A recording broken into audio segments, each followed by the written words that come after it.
Hey guys, this is Jon and Austin, and this is another episode of the Meatgistics podcast. So, if you're watching, you'll see a bunch of very attractive white bags up there full of yummy seasoning. Back here, we've got 3 delicious hamburgers. Now, why do we have more seasoning than we have hamburgers? Well, so I made hamburgers with the hamburger seasoning. And then I will make those things with that. They're not all hamburger seasonings. Okay. It's amazing how well he writes code when he can't read all that good. So it is impressive. I want to bring that up. But before these cool down too much, let's get to them. I want to quickly introduce that Excalibur sent us some new seasonings they're doing. And they didn't send us a bag or 2. They sent us 2 cases. Yeah, so Jon came in my office and he was like, hey, we have 2 cases of samples. And then he was like, no, we have 2 cases of each sample. So we don't know what we're going to do with them. Austin and I are trying to figure out a way where we could let you guys have them because they're samples. We're not going to sell them because they say sample on the bag. I 1,000% would sell them if they didn't say right there sample weight. Oh, that's not as bad as I thought. But still, we probably shouldn't sell them. No. Nah. All right, so we're going to try and come up with something. It'll definitely involve the website somehow.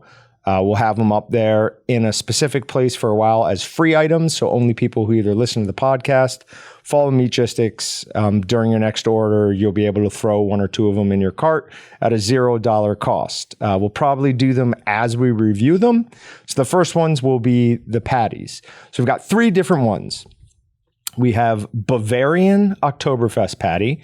We have raspberry chipotle patty and Parmesan garlic butter. I have to say, when I was telling people that we were doing this, everyone was all in for the Parmesan garlic butter. So we have not tried these yet. Okay. Jon walked by me earlier in the hall, had samples, and was like, you can't eat any of these until we do the podcast. And I'm like, yeah, right. Like, you haven't tried some yet. So I want an honest answer. Have you ate these yet? God, yes. Yeah, I couldn't not. I mean, I was cooking them. I was walking them around. It would have been impossible to not. Now, those ones I cooked on our smoker, and those, I had a couple people say that perfect juiciness, like I cooked these in the oven and then finish up in the pan. So definitely not as juicy right from the get-go. But also cooking them this way, I lost track of which is which. So it's all going to be... We're going to find out what's what. Guess what the flavor is. Yep, guess what the flavor is. Okay, that's the Bavarian. You get a little of that in a good way, because I hate Limburger cheese, but a little bit of that, like... Tang is the wrong word, but a little bit of that flavor. That's good because I actually had really high hopes for the Bavarian, and I didn't like it that much when I tried it earlier. I like this quite a bit more. I thought it was too subtle. Yeah, for me, I mean, the guy that oversalts and overseasons everything, there's not enough flavor in there for me. It's a good flavor, but I want it stronger. Okay, so let's move on to the next one. I'm fairly certain because of that little crack in it that this one is the raspberry chipotle. Well, there's a little piece of red something on it. There you go. So that's the raspberry chipotle. Excuse me. That one also has more flavor cooking it this way. I wonder if the smoke kind of made it mash the flavors. Override and mash the flavor, yeah. That's really good. Not what I expect out of a hamburger patty at all. But I'm definitely all in for that. Yeah, I could actually see if you wanted to make either like turkey or chicken patties, that would be awesome with that. In fact, I'm going to try that. I will try that. All right. Now the last one, the butter garlic, everyone's darling. This is what everybody wanted to try. I also will say all of purchasing wanted my recipe on exactly how I cooked those burgers because they were impressed with how juicy and amazing they were. What did you do? Did you do anything special? Just being awesome. Yeah, that's good. That's the best one. That's right up there with roasted garlic and jalapeno burger as far as I'm concerned. That is really, really good. One of the guys, Caleb, who works in our retail store, said something that kind of surprised me. He's like, they didn't overdo it with the butter garlic, or it wasn't like too strong. That's what he said. I'm like, too strong?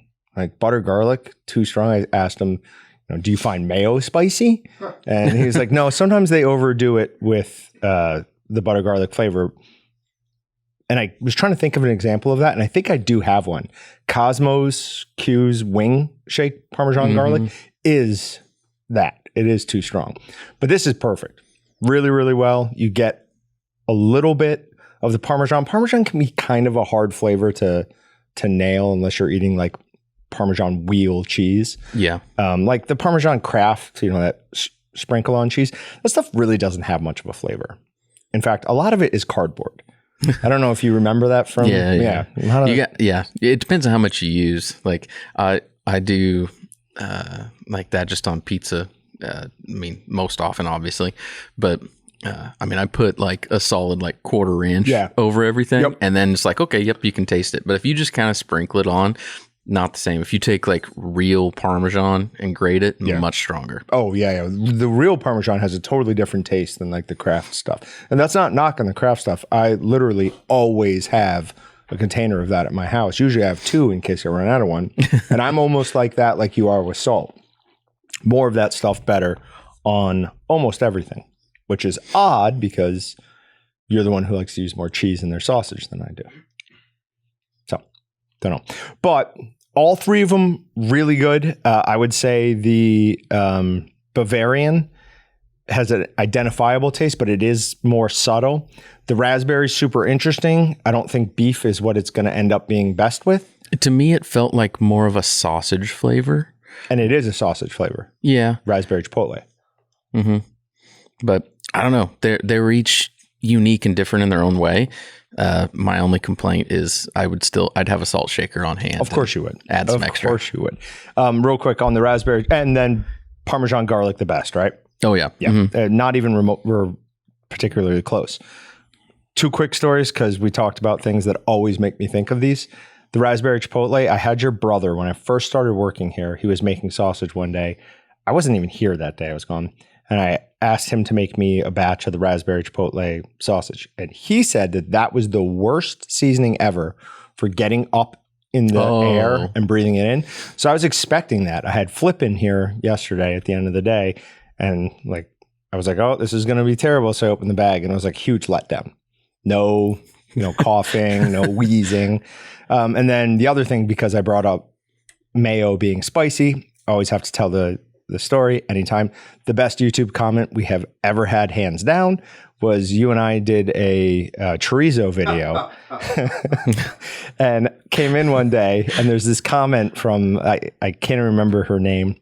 No, I'm not going to remember it. It said, if I wanted a recipe on how to make bland mayo, I'd ask you 2 white boys. And it's just like, I laughed so hard at that. I deleted the comment because, I don't want that type of stuff on there. I thought it was a joke. I just started working here and I was like, oh, funny. What a plant. Like, cool. Only we can see it. And then he goes, no. This is out there. Some lady. And I was like, who on the internet just does this? Randomly left that comment, but it was a great comment. It was hilarious. Really, really hard at it. So if you're out there, if you ever still listen to our stuff. Do we get good, awkward comments anymore? No, not really. Dang. So social media, which YouTube is a part of, we used to get fairly good engagement. And then I just stopped responding to everything due to time restraints. I even put up messages that said, don't bother contacting us. Like if you need us, go to Meatgistics or go to customer service. So we've taken that down and we started responding to some more stuff because we have Justin. And it's starting to pick back up, but social media can be like slow to respond to things. But I did get a nice comment from our friends at Ron Shara. I talked to Mark today. And he's like, who's doing all your new fancy social media videos? I know it's not you. I'm like, yeah, definitely not me. Perfect. Okay, so those were those 3 patty seasonings in some way, shape, or form. We will get them on the website, have them in a specific state where they won't be really visible unless you have the link directly to it. and we will make them $0 until we run out of this stock. I can put a minimum or maximum quantity ordered, so nobody can buy them all. Take them all. So you can take one. If someone wants to be a jackwagon and they order them all, we'll change the order. Okay. Yeah. Do you want to limit them to like you can take one of the three, or just take one of each if you want them? Ideally, it'd be just take one of the three. That way, more people can have a chance to try something. Okay. But we'll see what happens. All right. As long as somebody doesn't, somebody doesn't go in and go, oh, I want to take 36. Right. It's like, nope, no. Can't do that. And we can stop that from happening. Yeah. So just go to the Meatgistics post on the podcast for this, and I'll have information. I will try to get that done on. Well, I'm off on Friday, taking a day off. Woohoo! Look at that. But we will try to get that on the post for Friday. I have to come in Friday anyways because Palmetto is slower than slow on sending my AR pieces that I need. Oh, okay. So well, that's not, at least not work related. I was like, what are you coming in for work stuff? No. Okay. No. I don't feel bad now if you're coming in for something personal. Shouldn't feel bad anyways. Okay. So the other seasonings we got with it, I just want to quickly go through them and smell, see what we've got. First, I have a Carolina style barbecue marinade. Yep. And it's exactly what I think of. The appearance is exactly what I think of Carolina barbecue. Yellow? Oh yeah. Very. So really, obviously, strong. I like that mustard. Yep, that should be good. Pork and chicken is what we'll try on that. The next one, I have to be honest, I have one that Austin is eating the seasoning. Oh, that is delicious. I thought we broke you of that. No, that is delicious. All right, now I have to try it. Wow. Number one ingredient is raw cane sugar, maltodextrin, the word French, then AS, classic yellow mustard, which is what I would have thought. Oh, French's. It's how the apostrophe gets interpreted when through whatever software they're printing on. It's screwed up. Yeah, that's going to be really good on pork and chicken. So very, very good. I need to respond on Meatgistics. I don't remember what the post. Oh, it was Texas Post about the Kansas Department of Revenue doing something about the barbecue places around Kansas. And I responded basically saying, like, I'm picky with barbecue. I don't eat out of barbecue a lot because I like what I make over what you can usually get out. Yep. I'm more picky about that than I am steak. Somebody else asked then, like, what do I normally do? That's why I haven't responded yet. So I'll respond to that hopefully before the podcast here is out. But the Carolina style barbecue marinade could fit up my alley perfectly because when I'm doing barbecue, I guess I don't know. Is there phosphate in there? There's a lot of ingredients. I imagine one of them is phosphate. But I don't see anything. But that's a big thing on my list is got to have some sort of phosphate for moisture retention. But then I normally don't like stuff that's got a lot of sugar, but I want a decent amount of sugar in there because that's what gives you a nice little bark to it without just being like a burnt bark. Yep. It's a legit bark because it's the sugar that caramelizes. Yep. It's called the Maillard reaction. So that I think will fit my style of barbecue really well. You should try this. I took some of the Carolina style barbecue seasoning, laid it out, and I'm now dipping pieces of my hamburger in it. And it's good. It's got a really nice mustard flavor. And I'm generally not like a French's mustard fan, but with the sugar, I think it works well together. So that should be a really good one. Next, we have a disgusting sausage seasoning that they never should have made. Can't be that bad. What is it? Yellow Thai curry sausage. Oh, I mean, these should be thrown directly into the river. No. Everything has its own application. Have you ever had a good curry? No, I don't like curry. Okay. Sometime I have a friend who actually spent time in India for work, and she learned how to make curry. Haven't had it for a while, but I'll have to ask her if she can make some. Actually supposed to eat dinner with them like every night next week because we have like a soccer camp with our kid and their kid. Okay. So we'll see. Maybe I can talk her into making curry next week, but a good curry is good. Who is it? Is it Justin? Yeah, Justin's wife. Cool. Yeah, so that I don't want anything to do with. Where do you think more curry's eaten? Or what country do you think eats the most curry? Per person. Sorry, per capita. India? England. No. Yeah, they love their curry there now.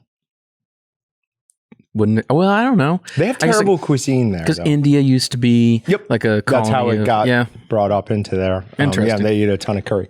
All right, so then this, actually, you know what? No, I'm going to end with that one. Sweet ginger flavored snack stick. I had this in a marinade a couple of weeks ago, and it was delicious there. So I'm assuming this is going to be awesome. Yeah. That's brave. I can smell. Burn your nose. I can smell the ginger in it. That is going to be a really good snack stick. Yeah. Can you pour a little bit out on this? And I'm going to need to steal some of your burger too, because I've eaten through all of mine already.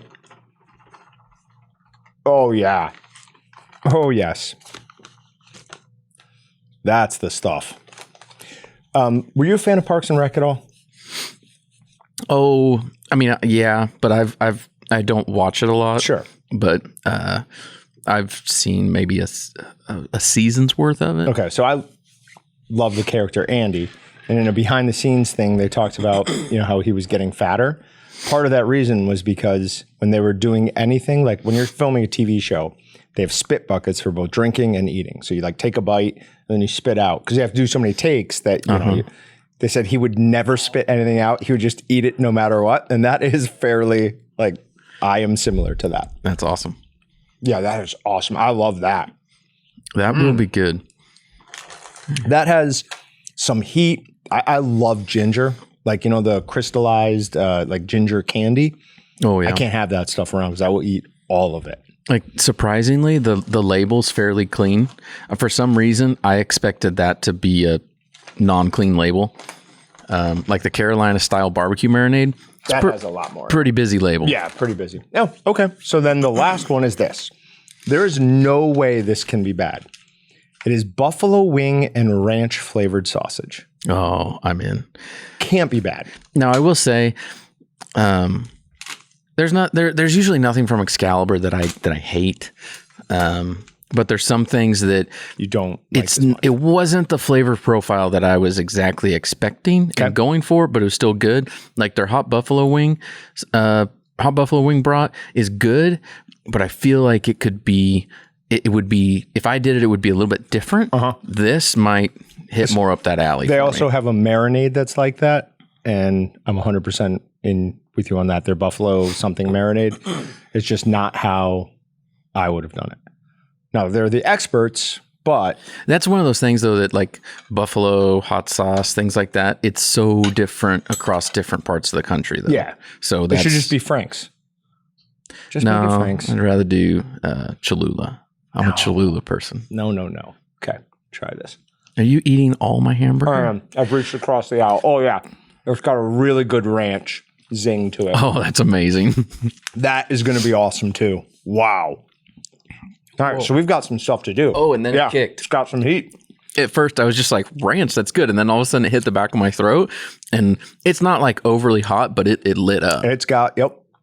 My tongue is alive at the moment. That's awesome. I'm going to put that in a shaker and use that as just general seasoning. That's actually not a terrible idea. Because I'm still upset that they discontinued their hot buffalo wing shake. That was a perfect buffalo flavor. That was a good one, actually. I used that in place of salt for a long time. It was so good. Everything I ate was buffalo wing shake flavored, but for a good reason. But when they got rid of all of their wing shakes, that one got the axe too.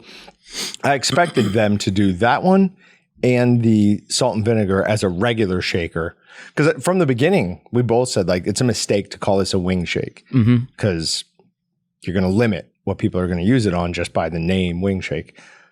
I thought they would just transfer that to a regular seasoning, but not. I think I've found the base for the next Walton's whatever line of season, the Walton's custom. So good news. Austin and I had been working on a Walton's exclusive custom blend through Excalibur. John's super fun time. So story behind that. We didn't know what we were going to call it. We're working with a customer service agent who's no longer here, who I can't, it must have been me. At some point, I must have sent an email saying, as a joke, call it John's Super Awesome Happy Fun Time Seasoning. That's what got on the bag. That's what they were calling it. I'm like, no, we have to fix this right away. So it is going to be zesty citrus garlic mojo seasoning. It's got a little bit of everything, and it's really, really good. I've used it on a bunch, but it especially is great on seafood. So we finally have moved forward with that. Label's done.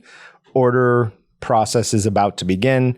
So in the next couple of weeks or maybe a month or so, we will have a new Walton style, Walton seasoning like our Walton's Ultimate Steak and Roast Rub. So sorry, I was busy sneezing.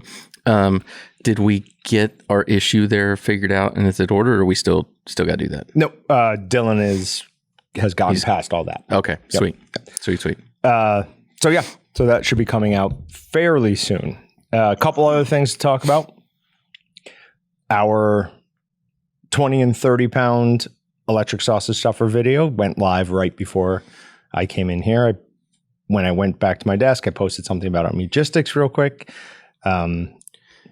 If anybody wants to hurt John's feelings, find something wrong in the video and make sure you let him know. Why? You obsessed Why over would you it. do that? Oh, no, it's a good video. I'm just giving you a little grief. No. Be nice to me. It was a good video. Super fat in it. Patrick apparently needed to shoot it on a day where I was bloated. Dude, if you look super fat, I don't even want to know what people think when they look at me, because I'm a lot bigger than you. You're almost always shown just from like chest down, though, right? We never get you up and about much. That's good. Maybe that's the problem. That's on purpose. Okay. But yeah, go check that out. They are both available for pre-order at waltons.com. They're both on sale, and they're both on the homepage. So that sale price will continue until we decide that it is no longer on sale. I don't think we're going to do it quite all the way until it gets up here, but we will give everyone a decent amount of notice on what that final day is for the sale. But yeah, I think we're going to sell a ton of those things. I used it. I taught a class last weekend for Mike Christensen's son, and I used that instead of the hand crank, and it's just so easy. Like, made it to the point where it was simple. I was teaching them how to hold it on properly instead of being like, okay, well, I'll crank and you do this. I'd just be like, nope, hold it a little bit tighter here, because it's just going through it, literally no problem. So, going to be great. All right, website update. So, for people who are on the waltons.com website a decent amount, you may have noticed a visual change. It is visual. Well, there's back-end stuff too, but it requires no change to your login, no nothing. Things are basically still in the same place. It just is a cleaner look and fixes a few pesky little search engine optimization problems we were having. It went about as good as any like big change or launch that we've ever had. I was very happy with that. Yeah. Very, very happy with that. Okay. Bratfest. We are having, we've talked about it, I think once prior on the podcast. This year, instead of doing a steak cook-off, we're going to do a Bratfest. Austin is slowly filling me in on the details and the changes he's making. So go ahead. I mean, it's still all a work in progress. I'm taking more of your burger for that. But we're a little over 2 months out. It'll be August 20th. So if you're in the Wichita area or even close driving distance, you'll have to come down, because we're going to have a ton of food. I mean, I was talking to John, we're going to have like 18,000 samples available. So tons of brats, a lot of different flavors to choose from. Then we'll have a brat lunch, the tickets for the event and everything associated. All of the money goes directly to Special Olympics in Kansas, their Air Capital Flyers program. So basically everything goes into it. We're putting into it. We're paying for, and then everything that comes out of the event goes straight back to the Air Capital Flyers. We do. I mean, we do it because it's fun and it's a cool thing to do, but it's done as a fundraiser. Right. So our intent behind this is not to make money off of it. Well, it is. We It's actually just for them, not for us. Yeah, make money for them. Yeah. But it's going to be, I mean, it's going to be a blast. I am so excited. It's going to be kind of similar to what we've done in the past years if you've been to one of our steak cook-offs, but just a little bit different, being broths instead of steak, and there's going to be a lot more activities.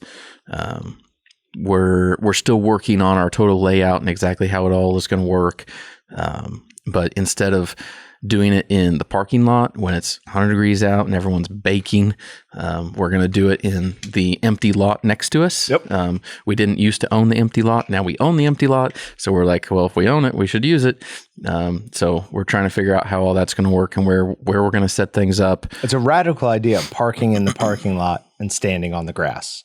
I mean, obviously you would think the opposite like we did the first year. Like I didn't even want to even contemplate doing it the other way before when we were doing steak comp, because there's a lot of teams cooking steaks, open fires. And I'm like, I don't want someone accidentally burning down the place. So I was like, everyone's going to be on pavement. Yeah. But this year, the only people cooking are going to be us or someone associated with us in some way. And so I feel a lot better about doing it in the grass because I'm not worried about burning the whole neighborhood down. You should still worry about that. Nah. I'll be involved. But if it does, we're going to have a dunk tank.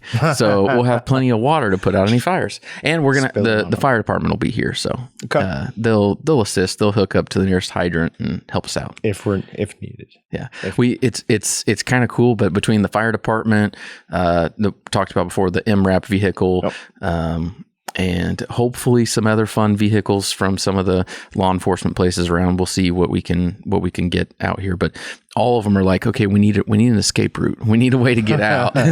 So it's kind of cool going through that. Yeah. Like, oh, what if they have a call? It'd be kind of cool. But at the same time, then you're like, well, if they have a call, that's bad because then they're going to do something. Yeah, but like firemen very rarely go put out fires. Usually it's some sort of health related thing. Oh, so that's okay. Someone's having a health emergency. Point. I didn't think of that. It's not good either way. Either way. Yes, so, you are correct. Okay. Anything else to talk about as far as just general update stuff? Not really. That's all I can think of. Go pre-order Walton's 20 or 30 pound electric sausage stuffer. I promise you will not be disappointed. I should throw in a deal of anybody that pre-orders one gets 5 3 throws at Jon on the dunk tank on Bratfest Day. No. That's where you're going to generate the majority of the money for Air Capital Flyers is people throwing stuff. You think you're going to raise like $10,000 off of that? No. There's at least one guy that is super excited and wants to dunk you really bad. It's the guy we got the tank from. Yeah, I heard. Another thing, we're going to have a hat, like a Bratfest hat. I'm going to order an extra dozen for and have the athletes wear them. Yeah. So I checked with Kurt, made sure, because you never know, like, some might not want to like to wear a hat. So I just wanted to make sure that like in general, they'll be okay with it. Obviously we're not going to force any of them to do anything, but so we're going to have a hat, a Bratfest hat for sale as well. Are we getting our new fancy shirts in before long? They've been ordered. Okay. So, they should be being ordered. Think we'll get them before July 4th? Yeah. Okay. Yeah, I would imagine we'll have them. Is it public knowledge that those are coming? Oh, yeah. Okay. Yeah, we open it up to pre-orders on. Well, no. Okay. I told people on Meatgistics to, let me know which ones what size you want. Like unofficial tally. Yeah. Okay. But it is a patriotic Meatgistics T-shirt. So the front Meatgistics label is replaced with like a red, white, and blue one. And on the back, what started all of this is the preamble to the Constitution. So that was made in like a Meatgistics kind of way. And it looks cool, like a scroll. And one of the big ones for me was I have this Backcountry Hunters and Anglers shirt that says public lands or public landowner and it's the softest shirt ever. So it's like my Sunday shirt. I wear it almost every Sunday around the house. So I made Michael get like that exact shirt. I'm like, I'm going to be picky with this. I want that shirt. And he's like, okay, yes, I can get you that shirt. So should be awesome. Cool. I'm excited. All right. On to Meat Matters. First article, I already posted about this on Meatgistics. So a little bit of anticlimactic for some people, but elephant kills woman, then returns to funeral and tramples her corpse. We need a little bit of PC around here. What do you mean? You're all excited and like, elephant kills a woman. This is an amazing story. This elephant went and trampled a woman to death.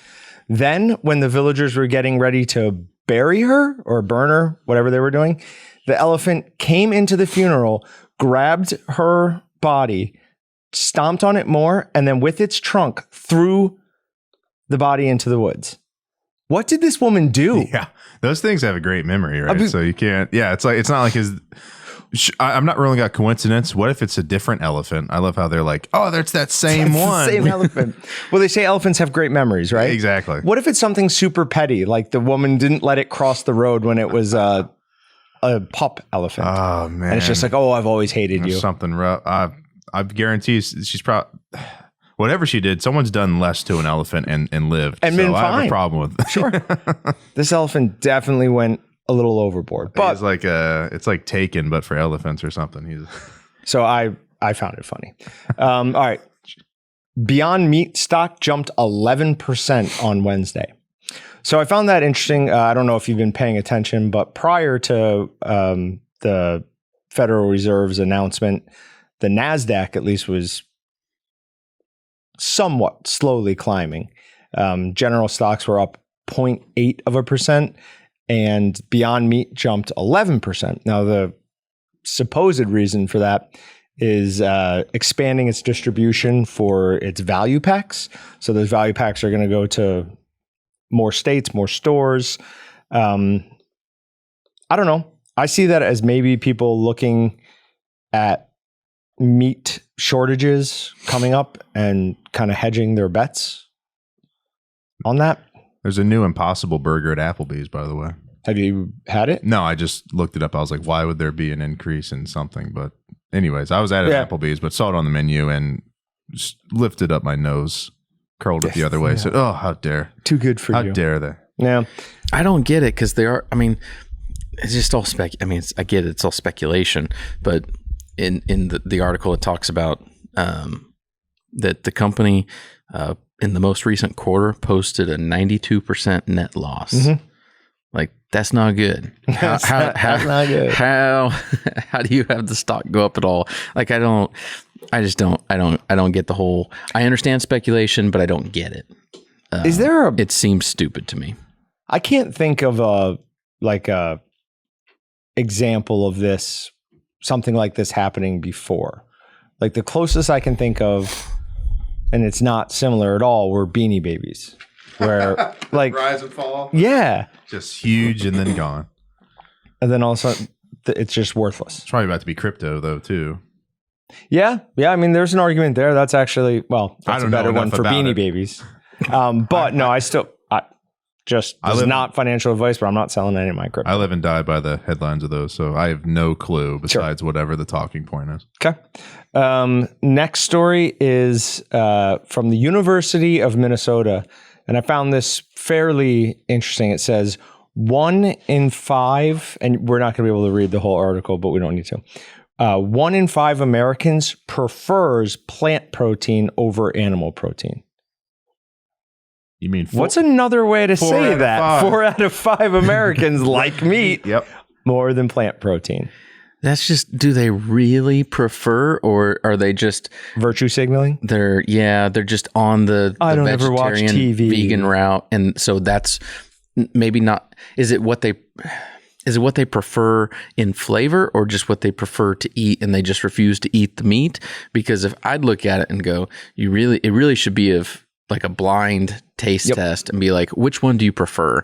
And I would say that probably 95% of people would choose real meat every time. What was that last time that we tried? Was it the fake jerky?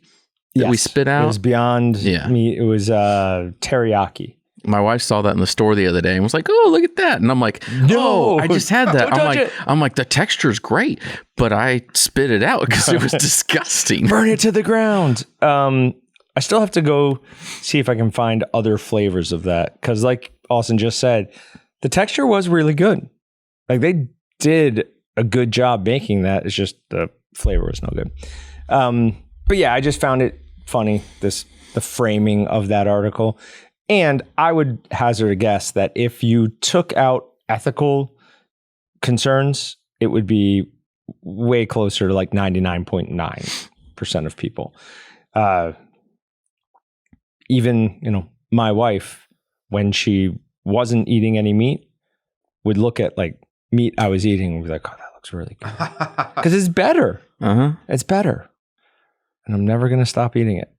Well, it's like, I guarantee, what's a primal reaction? Or like, anyone that looks at someone eating awesome food, what do? You salivate, right? Yep. You can't ignore that actually is happening. So.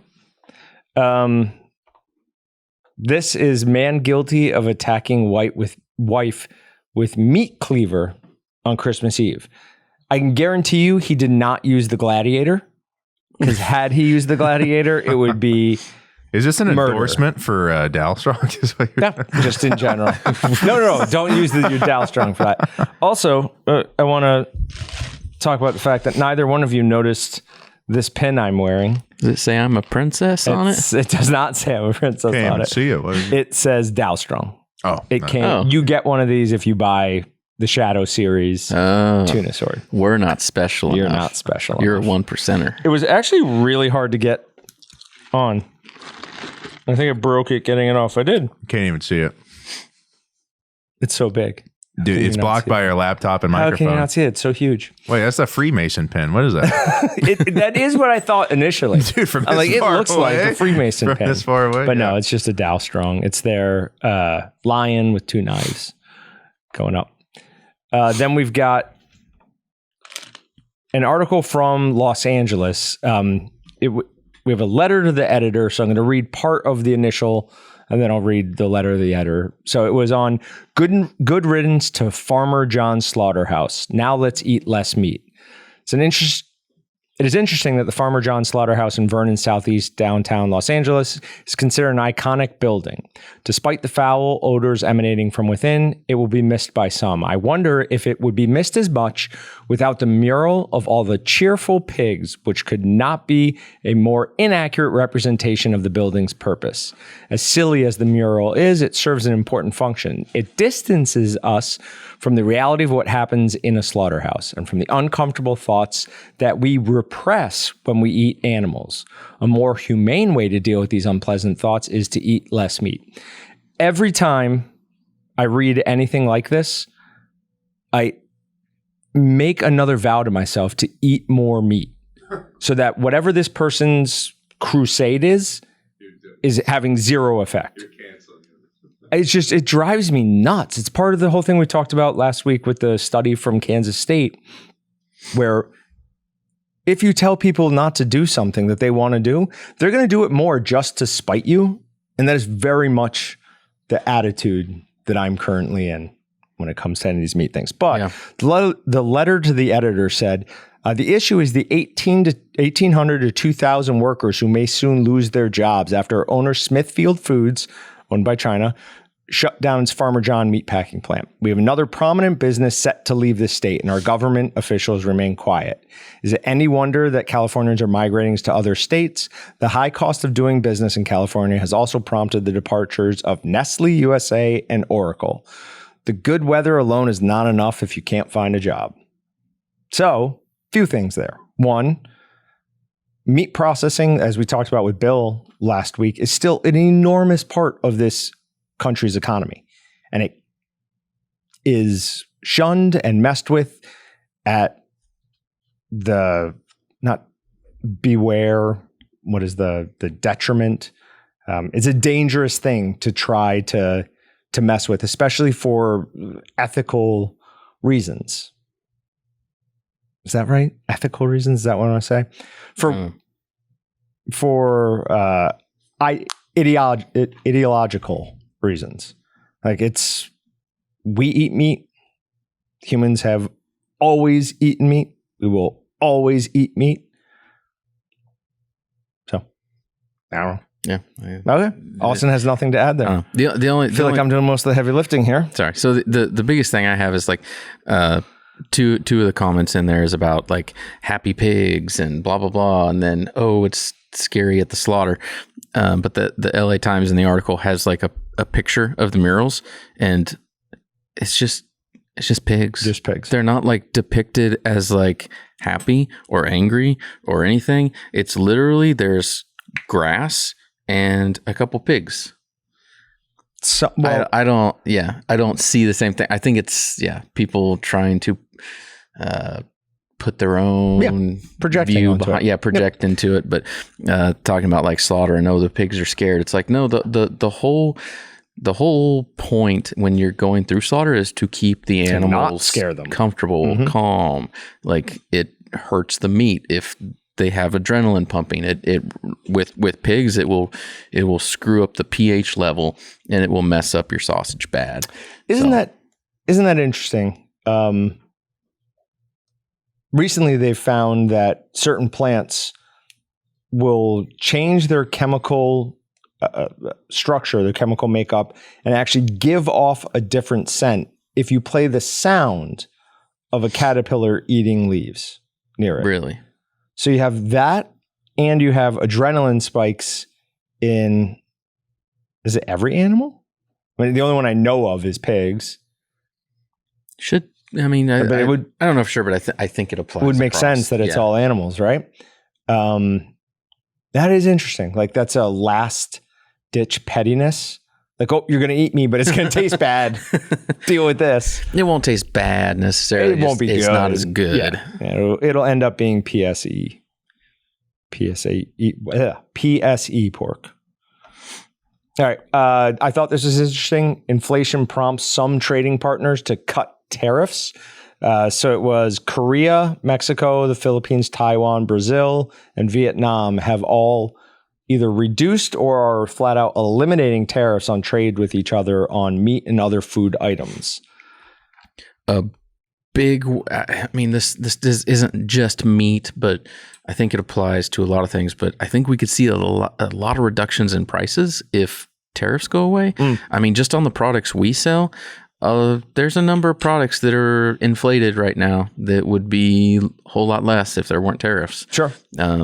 So I'd love to see tariffs go away because it's going to affect the meat industry. It's going to affect every industry. It's going to affect us directly and our customers.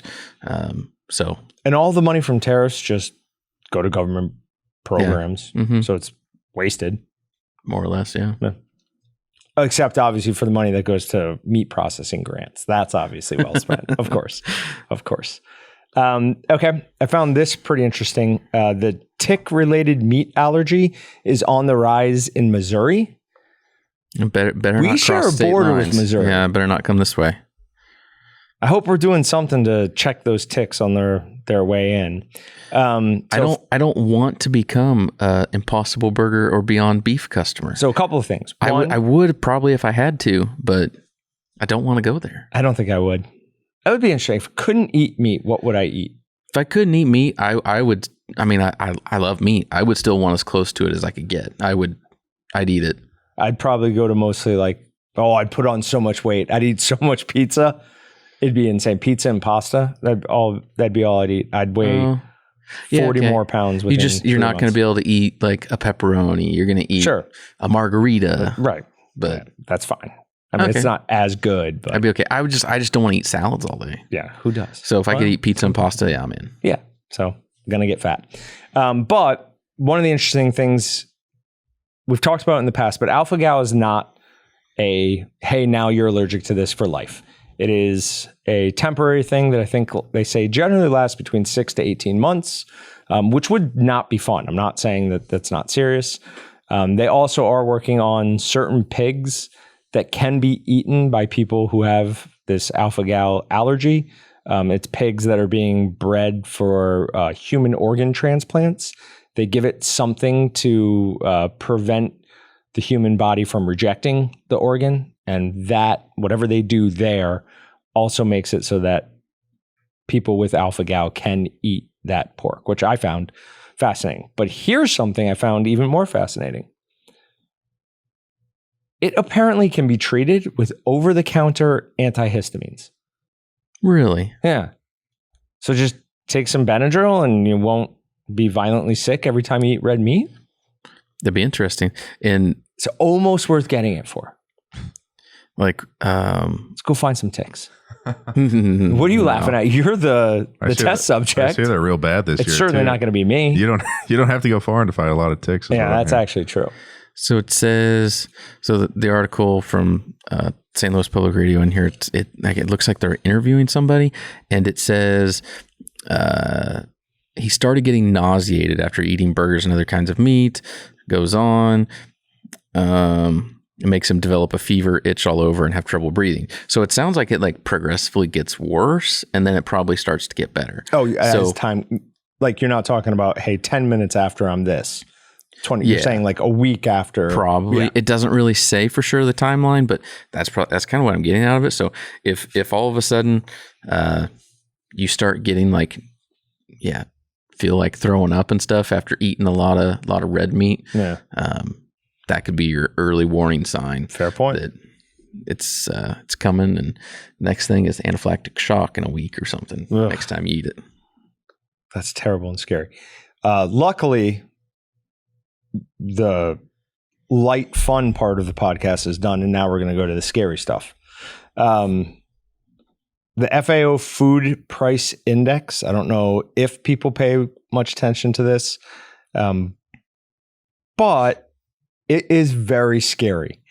We are currently as high as we've ever been on meat.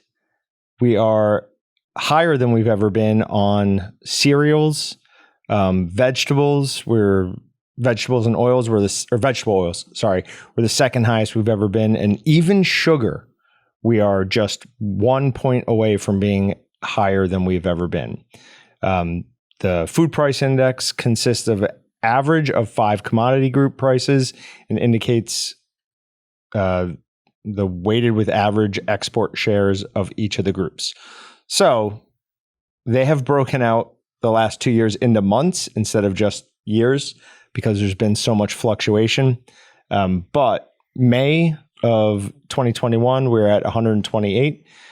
It dropped for 2 months and then has steadily climbed each month. So food continues to go up in price. I want to take a lot of credit for the fact that 2 years ago, I was calling nonsense on their, beef is up 4%. Like, no, it's not. It's up 40%, you liars. Mm-hmm. Like, I do the food shopping. Technically, we should see if we can find even more specifics here, but it says, so from month to month, the meat price index went up, but there was declines in the pig and bovine markets. It went up because poultry had such a drastic increase. We talked about it a couple of months ago. The whole food processing fire scare. And there have been more since then. So, I mean, it clearly is a thing. It's just not the conspiracy everyone thinks it is. I was arguing with somebody, and I'd never do this, but I saw it on an Instagram page that I actually follow and pay attention to. And they had lists of the poultry avian flu calls. I was like, hey, you can't title something food processing fires and then include avian flu. Like, that's dishonest. And, had a problem with that. But yeah, the poultry is definitely affected by the avian flu kill-offs of the herds. Because what they're doing is if they find one bird infected, the entire flock just gets killed. It's what you have to do to protect. Too risky a transmission. Now, as I still don't think we've fully felt that in the market. When the first time I read about I think it was 3 point something million at that point.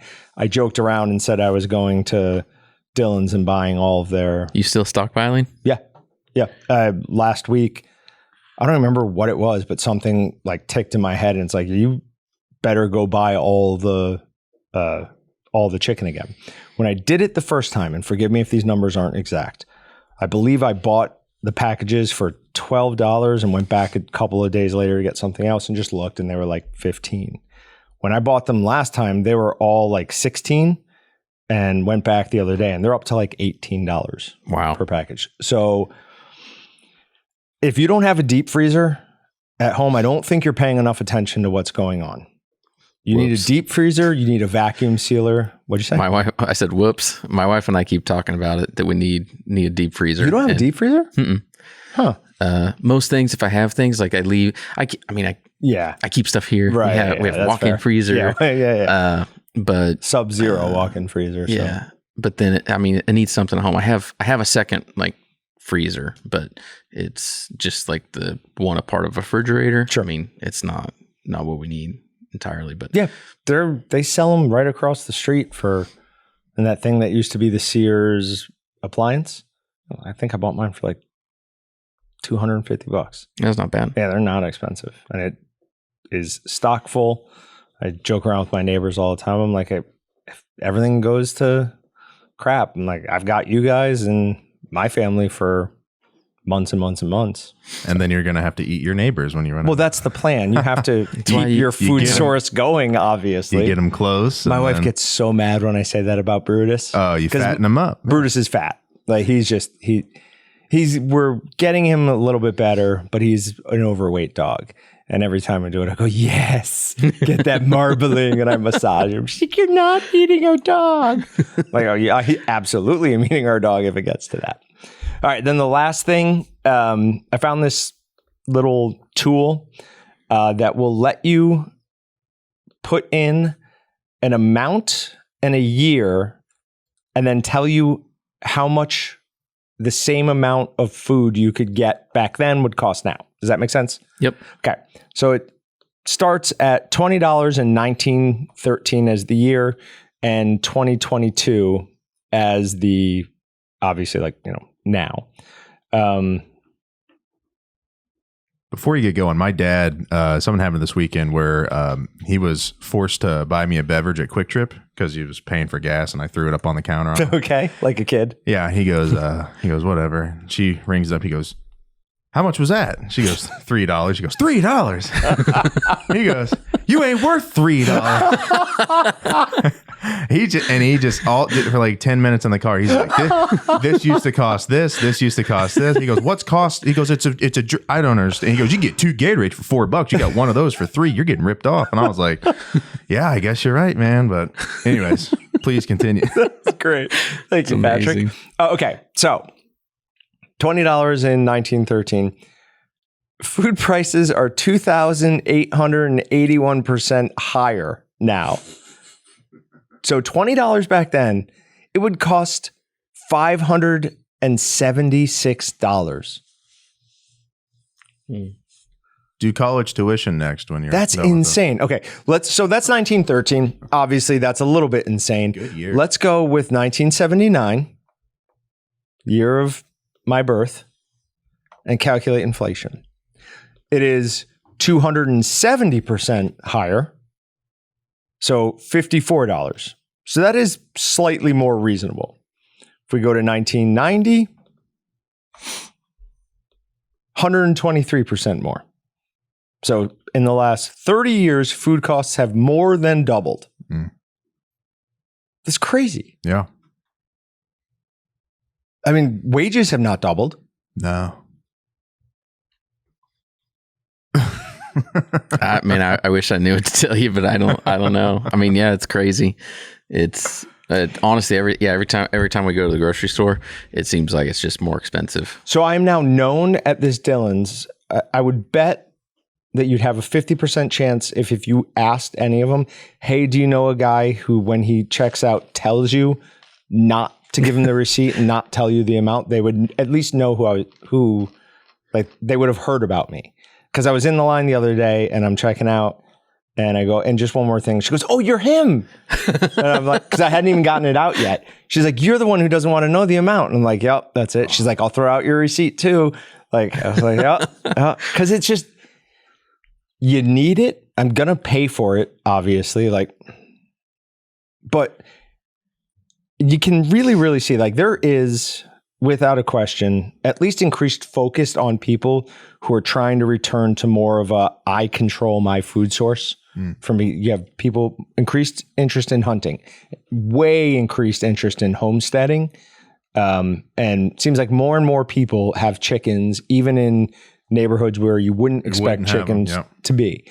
So I think a lot of people are seeing what's coming and trying to prepare for it, and or just want to be more in touch with their food source, which is a huge part of life. Do you ever take anything out of your cart, like when you're shopping, and then you get to like when you're about to check out and you do the overview and you start doing a little bit of math in your head and you go, you know what? Nope, I don't do the math anymore. Oh, dude, I used to, especially when I had an apartment and stuff. You like throw everything you want and then you look at it, you go like, do I really? I'm not about to spend $100. I'm 30. Yeah, I would back then. Yes. Yeah, but back then I was just like looking. I was like, you know what?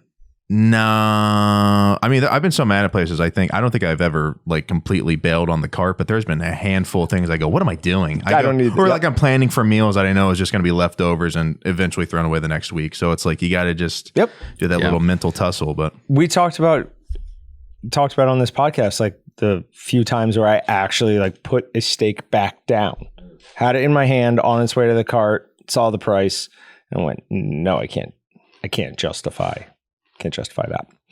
All right. One last thing. Right in front of you is a little paper plate with a napkin on it. Nope. You can see that little white thing on there. So I'm not eating that.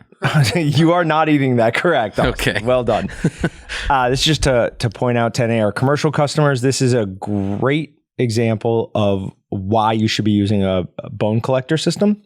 This is a very small amount of bone that got through a commercial grinder. I bought this meat at Dillon's, paid full price for it, went mixed up a bunch of burgers, cooked them for people here, let everybody try them.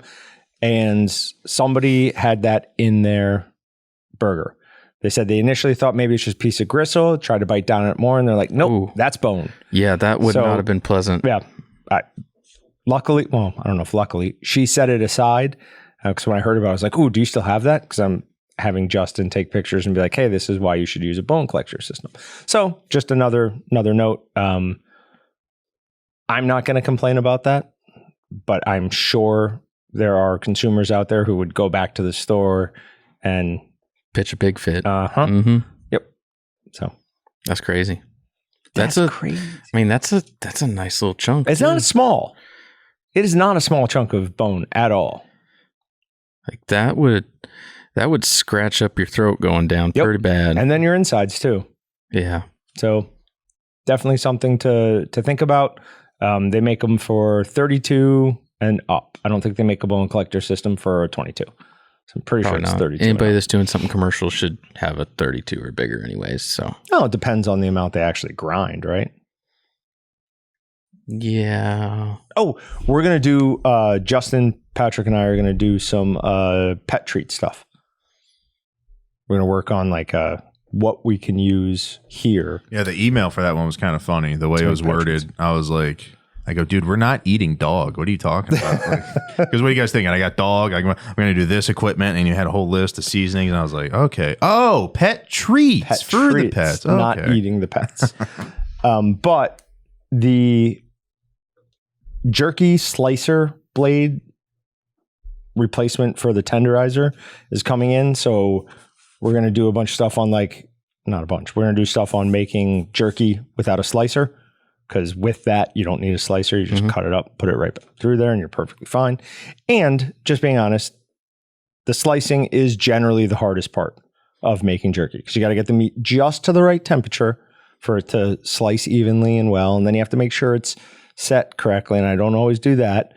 So this just takes all the guesswork out of it. So that should be here soon. We've got a bunch of good stuff coming in shortly. So, yeah. All right. That's all I got. This was our 101st episode. That's awesome. Yeah.